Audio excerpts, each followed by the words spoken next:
আরও একটা নতুন ভিডিওয়ে আপনাদের সকলকে জানাই স্বাগত।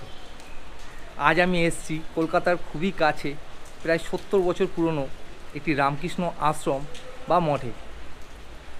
আপনারা এখানে কিভাবে আসবেন, আপনারা এই আশ্রমে এসে কিভাবে দুপুরের প্রসাদ গ্রহণ করবেন, এছাড়াও এই আশ্রমে কি কি আছে সব কিছু আপনাদের এই ভিডিওতে ঘুরিয়ে দেখাবো। তো ভিডিওটা একদম স্কিপ না করে পুরোটা দেখবেন। আশা করি আপনাদের ভিডিওটা খুব ভালো লাগবে। তো চলুন ভিডিওটি শুরু করা যাক। সকাল 7:30টার সময় আমি আমার যাত্রা শুরু করলাম লিলুয়া স্টেশন থেকে। তো আপনারা যে কোনো হাওড়া থেকে রিকশা যাওয়ার ট্রেন, মানে ব্যান্ডেল লোকাল অথবা Tarakeswar local, Bardhaman main, Katwa local, যে কোনো ট্রেন ধরে আপনাদের আসতে হবে রিকশা স্টেশনে। হাওড়া থেকে রিকশা স্টেশন যেতে ভাড়া লাগবে প্রতিজন 5 টাকা, আর সময় লাগবে ওই 20 থেকে 25 মিনিটের মধ্যে। তো আমাদের ট্রেন আমাদের রিকশা স্টেশনে নামিয়ে দিয়ে চলে গেল। তো যেদিক দিয়ে আমরা এসছিলাম, মানে হাওড়ার দিক থেকে, সেদিকেই আমাদের আবার যেতে হবে। মানে এই সামনে রয়েছে লেভেল ক্রসিং, এই দেখুন স্টেশন থেকে বেরিয়ে আপনারা পেয়ে যাবেন এরকম লেভেল ক্রসিং। লেভেল ক্রসিং থেকে বেরিয়ে আপনাদের একটুখানি হেঁটে বাঁদিকের দিকে যেতে হবে। মানে বেরিয়ে এই যে দেখতে পাচ্ছেন বাঁদিকে অসংখ্য টোটো দাঁড়িয়ে রয়েছে। এখান থেকে যে কোনো টোটোতে বলতে হবে মাহেশ রামকৃষ্ণ আশ্রম যাব। আমরা একটা টোটো নিয়ে নিলাম। তো আজ প্রচণ্ড বৃষ্টি হচ্ছে, তাই টোটোর সংখ্যাটা একটু কম, কিন্তু এখানে প্রচুর টোটো পেয়ে যাবেন আপনারা। মোটামুটি অ্যাভেলেবেলই থাকে টোটো, অসুবিধা কোনো ব্যাপার নেই। তো আমাদের ভাড়া লাগলো প্রতিজন 10 টাকা, আর সময় লাগলো ওই মোটামুটি 5 থেকে 7 মিনিট। তাই এই যে দেখতে পাচ্ছেন এই রাস্তা ধরে এনে আমাদের একদম আশ্রমের তোরণের সামনে টোটো দাদা নামিয়ে দিলেন। এই তোরণটি আপনারা প্রথমেই দেখতে পাবেন, তোরণটির মধ্যে লেখা রয়েছে বিবেকানন্দ তোরণ। আর এই হচ্ছে রামকৃষ্ণ আশ্রমের মূল গেট। তো চলুন গেটের ভেতর প্রবেশ করে আপনাদের ঘুরিয়ে সবই দেখাচ্ছি।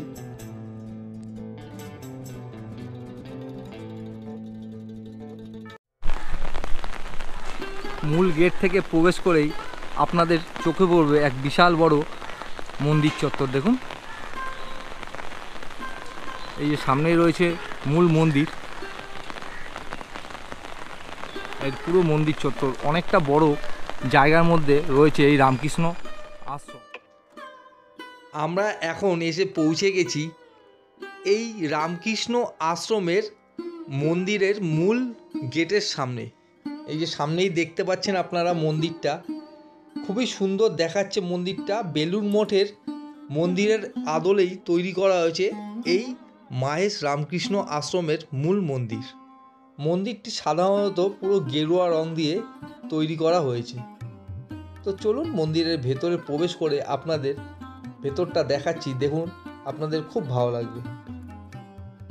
মন্দির প্রবেশের দ্বারের একদম সামনেই এইরকম আপনারা টেরাকোটার ডিজাইন দিয়ে তৈরি ঠাকুর রামকৃষ্ণদেবের জীবনের বিভিন্ন কাহিনীগুলো এখানে সুন্দরভাবে ফুটিয়ে তোলা হয়েছে।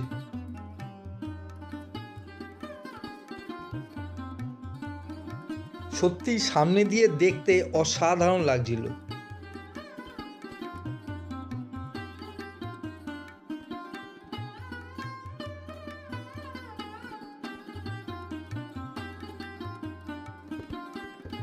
এবার আমরা প্রবেশ করছি মূল গর্ভগৃহের দিকে। আর গর্ভগৃহে ঢোকার আগেই আপনারা বিশাল বড় উপাসনা কক্ষ দেখতে পাবেন। দেখুন কতটা বড়। মূল মন্দিরে প্রবেশ করেই আপনারা দেখতে পাবেন এক বিশাল বড় উপাসনাগার। এই যে দেখুন, আর একদম সামনে রয়েছে গর্ভগৃহ। আর এই উপাসনাগারে প্রচুর ভক্ত বসে অনেকটা সময় ঠাকুরের নাম করে থাকে। আপনারা এখানে আসলে অবশ্যই এখানে বসে ঠাকুরের নাম করবেন, দেখবেন আপনাদের খুব ভালো লাগবে। আমরা এখন রয়েছি গর্ভগৃহের একদম সামনে। গর্ভগৃহে বেদির উপর রয়েছে ঠাকুর রামকৃষ্ণদেবের একটি সুন্দর বিগ্রহ। তার ডান দিকে রয়েছে কাঠের সিংহাসনের মধ্যে স্বামী বিবেকানন্দের একটি ছবি, এবং বাম দিকে রয়েছে মা শারদার একটি সুন্দর ছবি। আপনারা চাইলে এই আশ্রমে এসে ঠাকুরের কাছে পুজোও দিতে পারেন। এই যে দেখুন ঠাকুরমশাই পুজোর ব্যবস্থা করছেন। তো আপনারা যদি এখানে এসে পুজো দিতে চান সকাল 10টার মধ্যে ফুল মিষ্টি নিয়ে চলে আসবেন, আর এসে ঠাকুরমশাইকে দিলে উনি পুজো করার ব্যবস্থা করে দেবেন। মূল মন্দিরে আপনারা চারিদিকে এরকম প্রদক্ষিণ করারও সুন্দর জায়গা পেয়ে যাবেন। আপনারা চাইলে মন্দির প্রদক্ষিণ করতে পারেন। মূল মন্দিরের বাইরের দিকে পুরো দেওয়াল জুড়ে রয়েছে বিভিন্ন রকমের সুন্দর কাজ করা। আপনারা এই আশ্রমে আসলে আপনাদের এত সুন্দর লাগবে মন্দিরটা, আমার তো খুবই ভালো লাগছে। আপনারাও আসলে আপনাদেরও খুব ভালো লাগবে। মূল মন্দিরের ডান দিকে রয়েছে এখানে একটি কালী মন্দির। এই কালী মন্দির বহু প্রাচীন। এই আশ্রমে সর্বপ্রথম এই কালী মন্দিরটি নির্মাণ করা হয়েছিল। এখানে মা কালী মহামায়া রূপে পূজিত হন। প্রতিদিন এখানে নিয়মিত মা কালীর সেবা করা হয়। সামনেই রয়েছে মা কালীর বিগ্রহটি, দেখুন কত সুন্দর। আর ঠাকুরমশাই পুজোও করছেন, আপনারা দেখতেই পাচ্ছেন।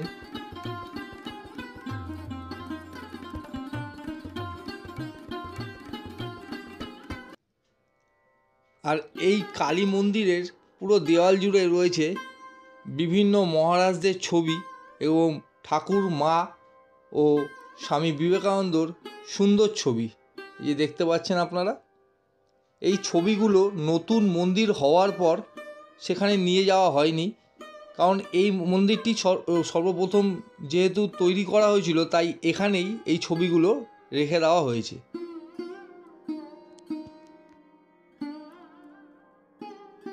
সকালের পুজোর প্রসাদ আমাদের দেওয়া হলো, আমরা গ্রহণ করলাম। নমস্কার, আমি তমগ্ন পাল, মাহেশ্রী রামকৃষ্ণ আশ্রম মঠের একজন ছাত্র এবং বর্তমানে একজন আমাদের বিভিন্ন আমাকে পোর্শন দেখতে হয়, অতএব আমি কর্মী বলাই ভালো। তো কর্মী হিসেবে আমি আজকে আপনারা এই চ্যানেলের মধ্যে দিয়ে আজকে থাকবেন আমাদের মাহেশ্রী রামকৃষ্ণ আশ্রম মঠে। তো আমি আজকে দাদাদের দায়িত্ব নিয়ে পুরো আশ্রমকে ঘুরিয়ে দেওয়ার দায়িত্ব নিয়েছি। মন্দির কালী মন্দির মানে হচ্ছে আশ্রমের সবথেকে পুরনো মন্দির। পুরনো মন্দির মানে আমাদের প্রথম ঠাকুর মন্দির ছিল না। আপনারা যদি ওই ফলকটি খেয়াল করেন তাহলে দেখতে পাবেন 2003 সালে আমাদের এই মন্দিরটি প্রতিষ্ঠা করা হয়। তো তার আগে যখন ঠাকুরের আরাধনা এবং যাবতীয় ডেলি যা প্রেয়ার বা ইত্যাদি সমস্ত কিছু এই মন্দিরে হতো। তো আপনারা ভেতরে যদি দেখেন তো দেখতে পাবেন এখানে আমাদের শ্রী শ্রী ঠাকুরের পার্শ্বদের ছবি এবং গঙ্গাবক্ষ থেকে বেলুড় মঠ এবং গঙ্গাবক্ষ থেকে দক্ষিণেশ্বরের দুটি ভিউ রাখা আছে এবং এদিকে ঠাকুর মাথামিজির মূর্তি। এবং সবথেকে যেটি বিষয় হচ্ছে এই যে কালী মন্দিরে এই যে পোর্শনটি রয়েছে, দেখুন পাখির বাসাতে দুই পাখি রয়েছে। এই বইটি আমাদের আশ্রমের থেকে প্রকাশিত পূজনীয় শ্রীমৎ স্বামী প্রেমঘনানন্দজি মহারাজ, যিনি আশ্রমের প্রতিষ্ঠাতা মহারাজ, ওনার লেখা একটি বিশেষ বই আছে যার নাম হচ্ছে পিউপিয়া। তো এই পিউপিয়া বইটিতে কোনো যুক্তাক্ষর নেই, এটা হচ্ছে সবথেকে বড় বিষয়। কোনো যুক্তাক্ষর ছাড়া একটা যে বই হতে পারে সেটা মহারাজ তৈরি করে গেছিলেন। তো সেই বইয়ের প্রথম এই ছবিটি মহারাজ তখন আঁকেন।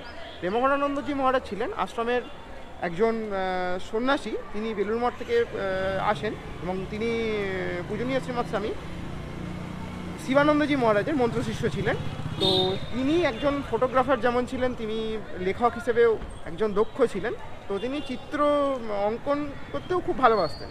তো সেই হিসেবেই ওই ছবিটি আঁকা হয়েছিল। এটি হচ্ছে আমাদের মাহেশ্রী রামকৃষ্ণ আশ্রম মঠের মন্দির, তো শ্রীরামকৃষ্ণ মন্দির। তো শ্রীরামকৃষ্ণ মন্দির বলতে একটা রামকৃষ্ণ প্রতিষ্ঠানের যে মূল হচ্ছেন ঠাকুর। তো ঠাকুরই হচ্ছেন আমাদের চালিকা শক্তি।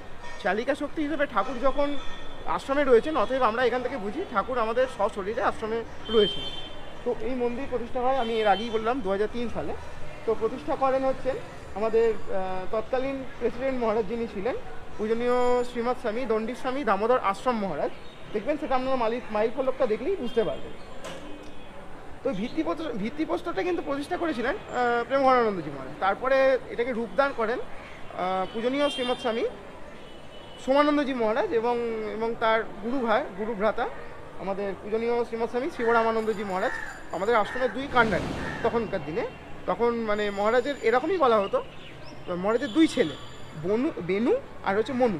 বেনু বলতে আমাদের পূজনীয় শ্রীমৎ স্বামী সোমানন্দজি মহারাজ। আর সোমানন্দজি মহারাজ বলতে গেলে যেটা বোঝায়, উনি ছিলেন আমাদের আশ্রমের রূপকার। রূপকার মানে এই পুরো আশ্রমকে রূপদান করাতে তার একটা বিশেষ অগ্রণী ভূমিকা ছিল। 19 আগস্ট হচ্ছেন পূজনীয় শ্রীমৎ স্বামী প্রেমঘনানন্দজি মহারাজ ওই মন্দির। তো প্রেমঘনানন্দজি মহারাজ বললাম আমি প্রথমেই যে উনি ছিলেন আমাদের রূপকার মহারাজ। তো রূপকার মহারাজের ওই দিন হচ্ছে জন্মতিথি, আমাদের আশ্রমের সবথেকে বড় উৎসব প্রতিষ্ঠাতা মহারাজের জন্মতিথি উৎসব। তো জন্মতিথি উৎসবের দিনকে সাধু সেবা হয়, সাধু সেবা পরে ভক্ত সেবা। তার চিঠি আপনারা হয়তো পেয়েছেন, মহারাজজি হয়তো দিয়েছেন। তো ওই দিনকে আপনারাও আসতে পারেন, কোনো অসুবিধা নেই। আপনারা যদি আরকে রোড অথবা আমাদের আশ্রমের প্রধান তোরণ বিবেক তোরণের মধ্যে দিয়ে যদি ঢোকেন, বিবেক তোরণের মধ্যে দিয়ে যদি ঢুকলে আপনি ডান হাতে দেখতে পাবেন আপনি স্কুল, যেটা হচ্ছে মাহেশ্রী রামকৃষ্ণ আশ্রম। এই স্কুল থেকে এবছর ষষ্ঠ এবং উচ্চ মাধ্যমিকে ষষ্ঠ এবং নবম খুব সম্ভবত এই দুটি স্থান অধিকার করেছে, এবং যার এই স্কুলের সবথেকে স্টুডেন্ট স্ট্রেন্থ সবথেকে এই মুহূর্তে বেশি মাহেশ শ্রী রামকৃষ্ণ আশ্রম বিদ্যালয়।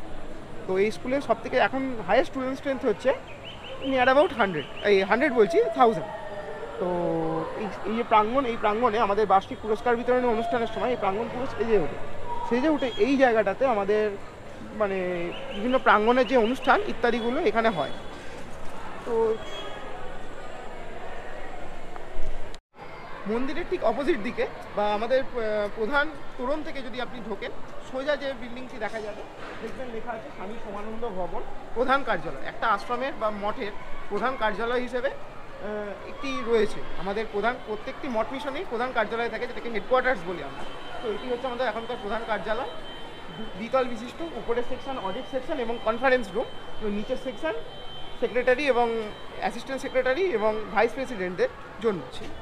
এর আগেই আমি বলেছি যে স্বামী প্রেমঘনানন্দজি মহারাজ, যিনি ছিলেন আমাদের আশ্রমের প্রতিষ্ঠাতা মহারাজ।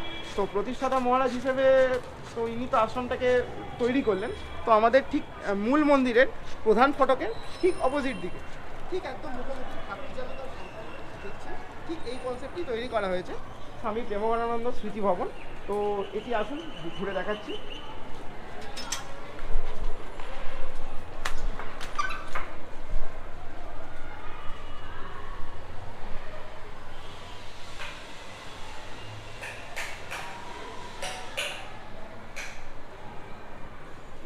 উনি হচ্ছেন শ্রীমৎ স্বামী প্রেমঘনানন্দজি মহারাজ। আমি এর আগেই বললাম আপনাদেরকে যে প্রেমঘনানন্দজি মহারাজ ছিলেন আমাদের আশ্রমের প্রতিষ্ঠাতা মহারাজ। তো তিনি বেলুড়মঠ থেকে এসেছিলেন। ওনার পূর্বাশ্রম ছিল, পূর্বাশ্রম বলতে আমরা যেটা বুঝি আমাদের বাড়ি। ওনার বাড়ি ছিল হচ্ছে আপনার পূর্ববঙ্গের ময়মোহন সিংহতে, যদি খুব ভুল না করি ময়মোহন সিংহতে। এবং এনার বাড়িও ইনি ছিলেন আমাদের আশ্রমের প্রতিষ্ঠাতা রূপকার মহারাজ পূজনীয় শ্রীমৎ স্বামী সোমানন্দজি মহারাজ। আর ওই দিকে যদি দেখতে পান দেখবেন পূজনীয় শ্রীমৎ স্বামী শিবরামানন্দজি মহারাজ, আশ্রমের মানে মহারাজের 2 শিষ্য সন্তান। এদিকে হচ্ছে বেনু, এদিকে হচ্ছে মনু। তো উনি পরিচিত নাম ছিলেন মনু মহারাজ হিসেবে। এবং যদি এদিকে দেখতে পান গৌতম বুদ্ধের একটি প্রতিকৃতি রাখা আছে, কারণ একটি মঠ মিশন যা পরিচালনা হয় সেটি বুদ্ধদেবের ভাবমূর্তি অনুযায়ী পরিচালিত হয়। উল্টো দিকে স্বামীজি, এদিকে ঠাকুর মা, এবং উল্টো দিকে মহারাজের আমাদের মহারাজের পিতা, মন্ত্রপিতা হিসেবে উনি ছিলেন বা মন্ত্রগুরু হিসেবে উনিই ছিলেন।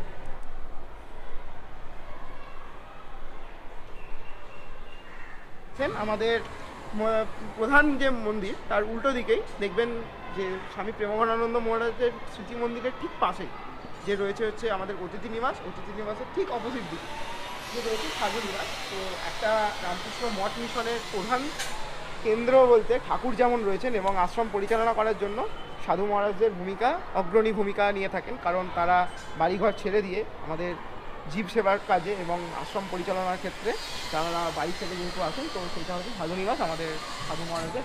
এটা প্রোটেক্টেড প্লেস, সেই জন্য আমরা ভেতরে আর গেলাম না।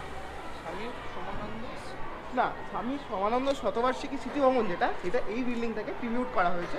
কারণ মহারাজের যেহেতু গত বছর বলতে 2022 সালে আমাদের গত সমানন্দ মহারাজের শতবার্ষিকী হয়, তো শতবার্ষিকী অনুষ্ঠান উপলক্ষে এই বিল্ডিংটাকে ট্রিবিউট করা হয় এবং মন্দিরে এই খাবার ঘর, এটা হচ্ছে নিচে আমাদের ডাইনিং রুম।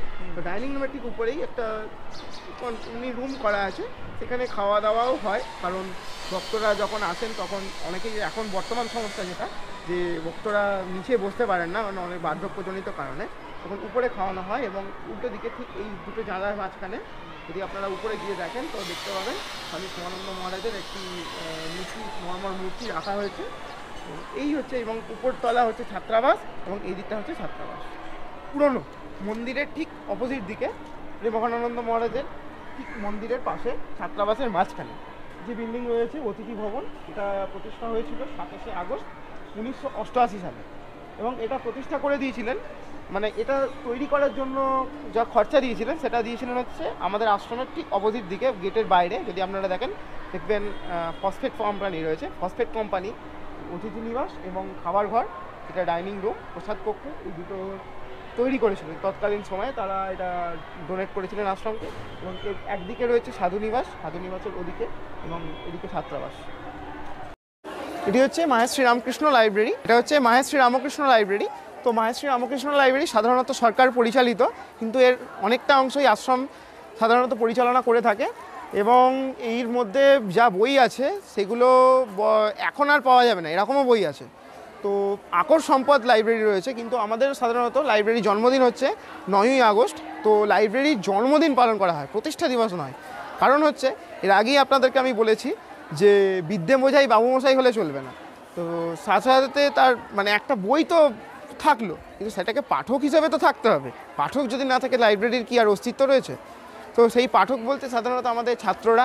আর আপনি যদি আমার ভয়েস নেওয়ার সময় একটু ভালো করে খেয়াল করবেন, আমার চারিদিকে ছাত্ররা যাচ্ছে এবং একটি কোলাহলের আওয়াজ পাওয়া যাচ্ছে। কোলাহল বলতে একটা আশ্রমে যদি কোলাহলই না হলো, বা স্কুল এতগুলো চলছে, তার কোলাহলের মধ্যে দিয়েই সেটা পরিচয় পায়। এবং এর উপরে সরকার পরিচালিত বিএসকে, যেটা বাংলা সহায়তা কেন্দ্র, সেটিও রয়েছে। তো সেক্ষেত্রে আশ্রমের ছাড়াও আশ্রম পার্শ্ববর্তী বিভিন্ন মানুষ এ বিষয়ে সহায়তা পেয়ে থাকেন। মাহেশ্রী রামকৃষ্ণ আশ্রম এর সাধারণত 3টি প্রবেশদ্বার রয়েছে। ওদিকে গেলে আরকে রোড এবং এদিকে গেলে গান্ধী সড়ক।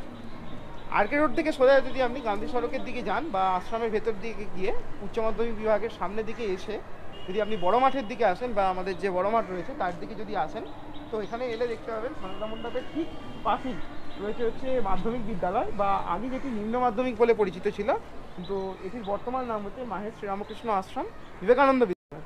তো বিবেকানন্দ বিদ্যালয়েও একটি স্বাধীন প্রতিষ্ঠান। স্বাধীন প্রতিষ্ঠান বলতে আশ্রম পরিচালিত।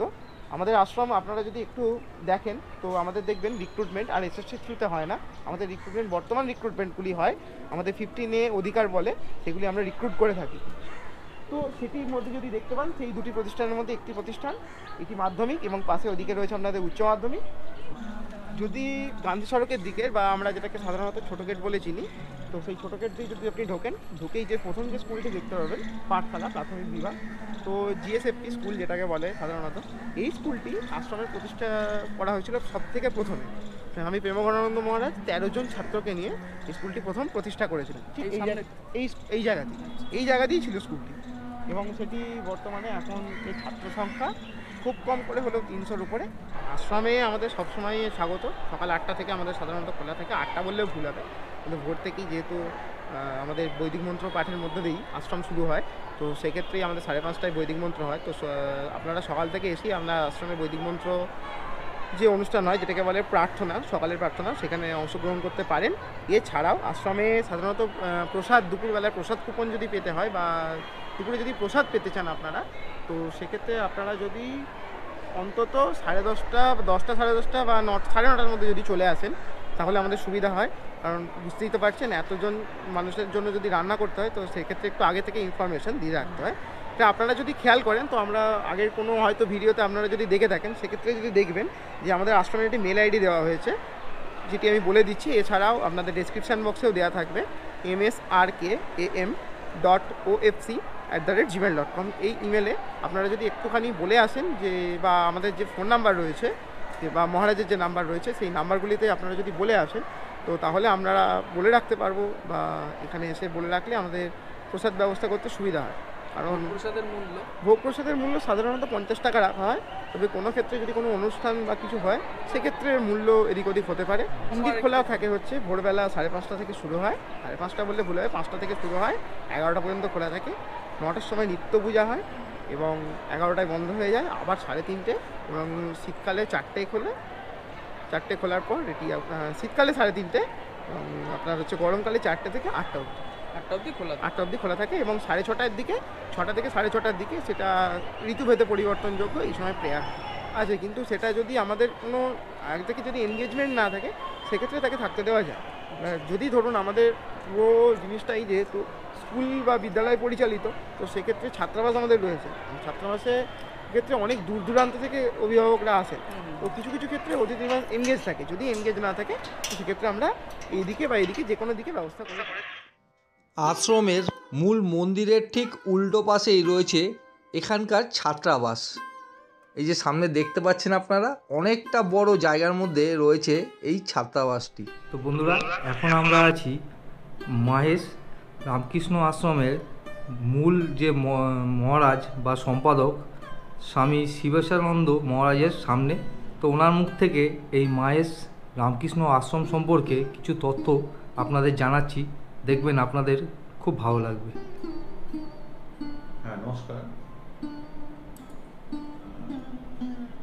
এখানে মহেশ শ্রীরামকৃষ্ণ আশ্রম মঠ এই প্রতিষ্ঠানের নাম। এটা প্রতিষ্ঠা হয়েছিল 1950 সালে। তো আমাদের এই প্রতিষ্ঠাতা মহারাজ স্বামী প্রেমঘনানন্দজি, উনি স্বামী শিবানন্দ মহারাজ, যিনি বেলুড় মঠের দ্বিতীয় অধ্যক্ষ মহাপুরুষ মহারাজ বলেন, ওনার কাছে দীক্ষা সন্ন্যাস নিয়ে উনি উদ্বোধনের এই এডিটার ছিলেন। যখন সুন্দরানন্দ মহারাজ উনি ছিলেন উদ্বোধনের সম্পাদক, তখন উনি ওনার সাথে সহায়ক হিসেবে সাব এডিটর হিসেবে ছিলেন। 49 সালে কোনো এক সময়ে এসে উনি এখানে থাকতে শুরু করলেন। তখন পত্রিকা কলকাতাতেই চলতো, কৃষক বাংলা পত্রিকা।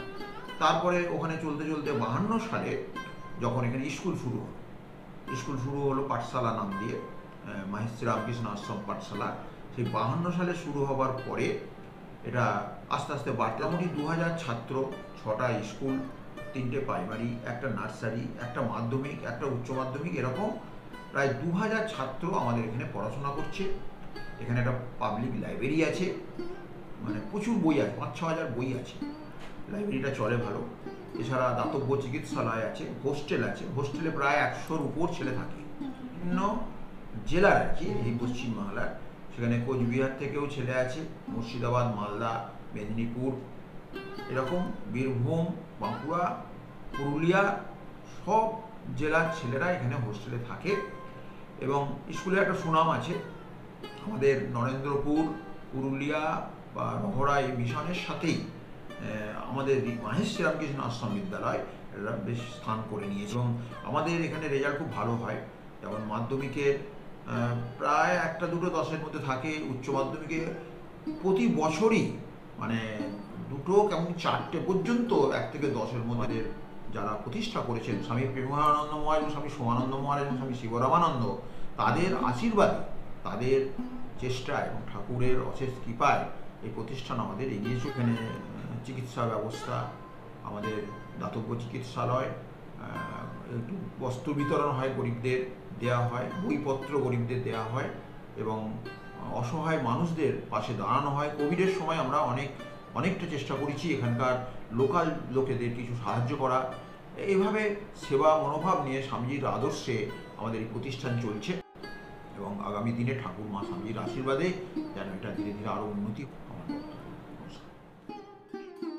বেলা 11:30টার সময় ঘন্টা বাজিয়ে জানিয়ে দেওয়া হলো প্রসাদ গ্রহণের সময় হয়ে গেছে। তো মন্দিরের ঠিক উল্টো পাশ দিয়েই একটি রাস্তা রয়েছে, এই রাস্তা দিয়ে গেলেই আপনারা পেয়ে যাবেন প্রসাদ কক্ষ। এই যে সামনেই রয়েছে, দেখুন লেখা রয়েছে ভোজন কক্ষ। তো এখন আমরা প্রসাদ গ্রহণ করব আর আপনাদেরও দেখাবো প্রসাদে কি কি থাকছে। তো এই যে দেখতে পাচ্ছেন, অনেকটাই বড় এই প্রসাদ কক্ষ। আর যাদের পায়ের ব্যথা, বয়স্ক, তাদের জন্য টেবিল চেয়ারেরও ব্যবস্থা রয়েছে, এই যে দেখতে পাচ্ছেন। আমরা নিচে বসেই প্রসাদ গ্রহণ করব। তো আমরা প্রসাদ ঘরে গিয়েই দেখলাম এই রকম শালপাতার থালা ও গ্লাস রাখা রয়েছে। তো প্রসাদে ছিল, প্রথমেই দেওয়া হলো অন্ন, তারপর দেওয়া হলো বাঁধাকপি ও মাছের মাথা দিয়ে একটি তরকারি।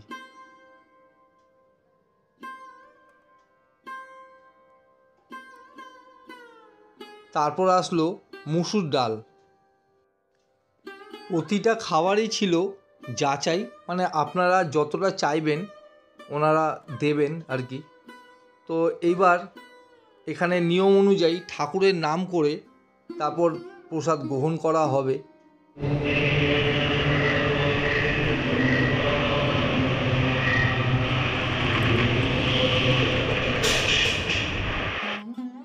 এরপর আসলো মাছের ঝোল বা ডিমের ঝোল। তো আমি মাছ নিইনি, তাই আমি ডিম নিয়েছিলাম। আর পাশেই এক দাদা মাছ খেয়েছিলেন, সেই মাছটাও আপনাদের দেখিয়ে দিচ্ছি, এই যে দেখুন। আর একদম শেষে দেওয়া হলো ভগবানের প্রসাদ হিসাবে একটি সন্দেশ। তো বন্ধুরা, এই মায়ের রামকৃষ্ণ আশ্রমটা আপনাদের পুরোটা ঘুরিয়ে দেখালাম। আপনারা এখানে কিভাবে আসবেন, এখানে দুপুরে কি কি ভোগ প্রসাদ দেওয়া হলো, আপনারা কিভাবে এখানে এসে দুপুরে ভোগ প্রসাদ গ্রহণ করতে পারবেন, সব কিছু তথ্য আপনাদের এই ভিডিওতে দিলাম। ভিডিওটা কেমন লাগলো অবশ্যই কমেন্ট করে জানাবেন। যদি ভিডিওটা ভালো লাগে একটি লাইক করবেন আর চ্যানেলটিকে সাবস্ক্রাইব করে আমার পাশে থাকবেন। আর যতটা পারবেন ভিডিওটা শেয়ার করার চেষ্টা করবেন। তো আজকের মতো এটুকুই, আবার দেখা হবে পরবর্তী নতুন ভিডিওয়ে। মাহেশ রামকৃষ্ণ আশ্রম থেকে আজকের মতো বিদায়।